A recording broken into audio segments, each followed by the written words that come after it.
What's good, YouTube? I am back with another reaction video, and we got the truth about this legendary Larry Bird story. Now, I'm gonna let y'all know right now that I got my nephew in the background. He's not on camera, but he's gonna be in the background. He's in the background of this video. He can see it because I'm streaming it on Discord, so he could see me watching, but he's not in the video. So my nephew definitely is here, but that's enough talking. Let's get straight into this video, and I am glad to be back once again. Let's get it.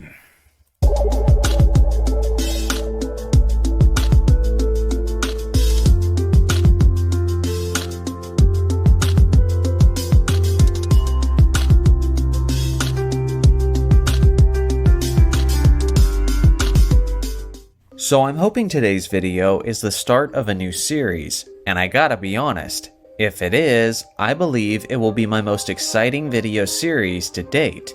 In this video and in this potential series, I'm researching some epic basketball stories about some of the greatest players of all time. I'll do my best to research these stories and figure out what specific games they're talking about, and I'll also do my best to inform you guys on the details of the event. Today, I have a story from the legendary Boston Celtic Kevin McHale, as he explains his favorite story about his longtime teammate Larry Bird. Take a listen. I want you to go back. I want you to go deep into time. Okay. You and Larry Bird, teammates for a long time. What's your best Larry Bird story? I think the story that sums up Larry the best was back then when we flew commercial, we didn't fly private.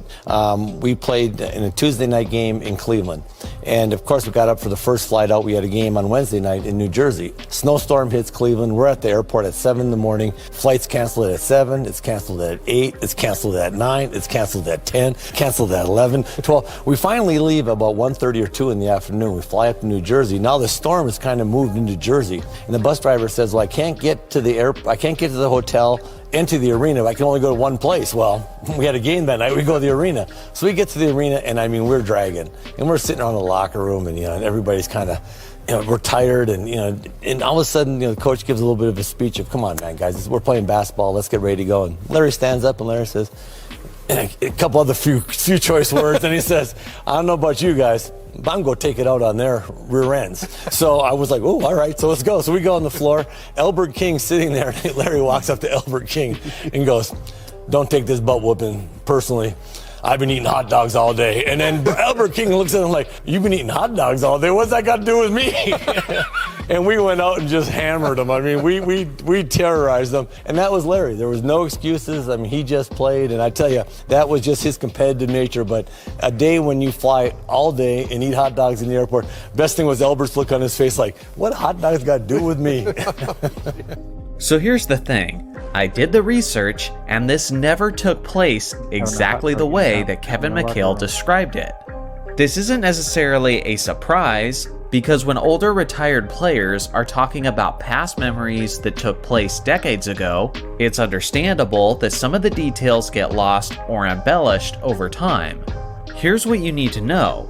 During Larry Bird and Kevin McHale's careers as teammates, they never once played in Cleveland and then in New Jersey on back-to-back nights. So some of the details of this story must be incorrect, considering how he name-dropped specifically Albert King of the New Jersey Nets on the second night of the back-to-back, and since that was the player that Bird trash talked to, that is probably the team that is correct in this story. Now, Albert King played for the New Jersey Nets from the 1981 to 82 season through the 1986 to 1987 season. So that is the 6-season stretch that I started researching. In that specific time frame, the Celtics played in New Jersey on the second night of a back-to-back a total of 6 times. In those 6 instances, the Celtics lost to the Nets twice. In 3 of those 6 instances, the New Jersey game was preceded by a Celtics home game. So according to McHale, the games took place on back-to-back nights. Both games were road games. They were up against Albert King and the New Jersey Nets on the second night of a back-to-back, and the games occurred on a Tuesday and a Wednesday night. Literally, only one instance in NBA history fits this description. And because of this, I believe I found the games that Kevin McHale was talking about. It was a back-to-back matchup with the Milwaukee Bucks and the New Jersey Nets that began on December 3rd, 1985, which does match McHale's claim of the games occurring during the winter season. The first game was a matchup with a strong Milwaukee Bucks squad, loaded with stars like Sidney Moncrief, Terry Cummings, and Paul Pressey. The Bucks had a solid 15-6 record, while the Celtics were bolstering a league-best 15-2 record. On the first night of a back-to-back, it was actually Kevin McHale who stood out with a dominant performance, as he dropped 29 points, 10 rebounds, 4 assists, 2 steals, and 5 blocks, on a tremendous 11 of 16 shooting from the field. Meanwhile, Bird was being guarded by the lockdown defender Sidney Moncrief, and as a result, he didn't have his best performance, as he finished with 18 points, 9 rebounds, 5 assists, and 5 turnovers, on 8 of 18 shooting.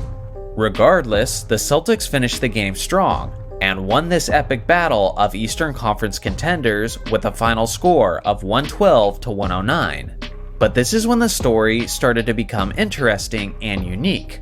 According to McHale, the Celtics were sleep deprived, they were physically exhausted, they were frustrated with all the flight delays, they were uncomfortable from riding coach, and now they had to play the second night of a back-to-back against a playoff-bound New Jersey Nets team, who had star players like Otis Birdsong, Michael Ray Richardson, and Buck Williams. After a miserable evening, morning, and afternoon of eating awful airport hot dogs, Bird was ready to execute his wrath on Albert King and the New Jersey Nets. Now, based on McHale's explanation of the story, you would think that Bird just exploded for about 50 points or so, while being loaded up on nasty hot dogs. But that actually wasn't the case, if this game was in fact the game he was Hold on real quick, time out now. Now I see this. Now I see, okay, so they saying that basically he was stuck at the airport and he had to eat a hot dog. So I was thinking just like he went out somewhere and like, oh, he was just, that's his choice of like, you know, I thought, but see now it kind of clears it up a little bit now. I like stuff like this. talking about. If anything, it was quite the team effort, as Bird was What you say? Said the Hills play farting the whole game eating all them hot dogs. Oh, my nephew's funny. fourth on the team in scoring, as he dropped 18 points, 3 rebounds, and 5 assists on 8 of 16 shooting. The Celtics seemed to be motivated and angry as a squad, as Danny Ainge scored 26 points, Dennis Johnson had 23 points, and Kevin McHale had 22 points. As a whole, Boston shot a ridiculous 62.2% from the field over the course of the game, and due to this, New Jersey simply couldn't keep up, as the Celtics won every quarter, finishing the game with a victorious final score of 130-111. And I'm sure the Celtics finally proceeded to have a good night's sleep. Ultimately, I can't say with absolute 100% certainty that this was the game that McHale was describing, but based on all of the evidence he provided, this is at least a pretty safe bet. At the end of the day, this performance wasn't quite as dominant as we were led to believe it was for Larry Bird. But if anything, it remains as a funny and triumphant story of a team channeling their anger and frustration towards success. So what do you guys think? What is another NBA story that I should research and make a video on? I look forward to hearing your suggestions in the comment section below. Thanks for watching as always. Make sure to like and subscribe for more basketball content, and I'll see you guys in the next video.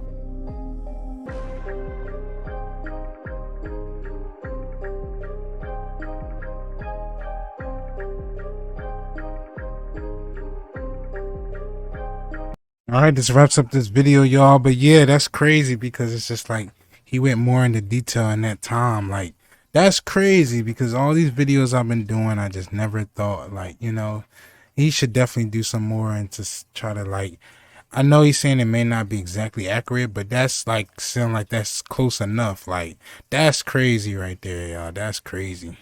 But yeah, we're gonna wrap up this video, y'all. What you think, nephew? I know you ain't really too, my nephew, he don't really like too much sports and old No, school, it's but impressive to be able to like do 2 back-to-back games and have like a terrible fight situation like that and still like go through with it. It was yeah. good on them to let Yeah, their he's anger out on the good. You other should. team. He's a pretty good player. I'm trying to tell you. A lot of people think he's not, but he's good. I'm better. Nephew say he better. But yeah, we're gonna wrap it up, y'all. I'm probably have my nephew and some more videos in the background, or maybe we could find a way for him at his house. He'd be on the camera and we do certain, it's a lot of stuff I'm gonna try to do. But yeah, subscribe if you're new, hit that like button, turn on that bell. I'm glad to be back with these videos, and we're gonna wrap it up. We're gonna get up out of here. I'm gonna work on the next video, and I love y'all so much, man. Peace. We out of here. You got anything to say, Vic? Farewell. He say farewell. But we gonna wrap this up, y'all. We out of here. Peace.